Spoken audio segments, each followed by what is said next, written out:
Hi, in this DriveX tutorial we will track an outline to mark property lines in an aerial drone shot. Here are a few examples of the finished effect.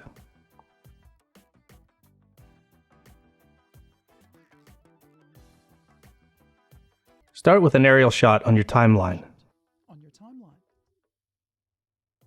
Find Track Shape Outline in the C2 DriveX category of the Effects panel and drag it directly onto the shot. We're going to highlight the farm with a bent line tracking the edge of the property. Move the playhead to the start of the clip and choose the Polygon Shape tool. With this effect, you can click to place up to 16 line segments, which should be enough in most cases. Simply click to place straight lines, and to finish the shape, press Return.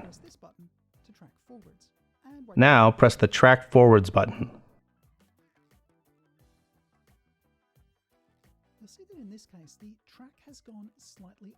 You'll see that in this case the track has gone slightly off over time, but that is easy to fix. Notice that keyframing is active, as indicated by the active key icon.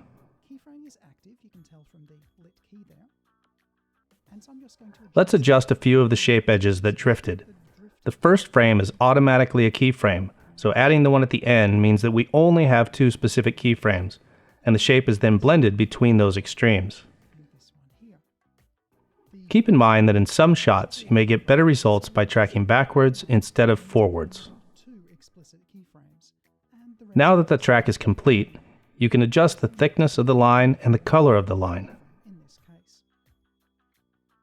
Now in this particular clip, you may get better results by tracking backwards, drawing the shape on this frame, and then tracking backwards instead of tracking forward. You can also choose to highlight the points that form the polygon edges.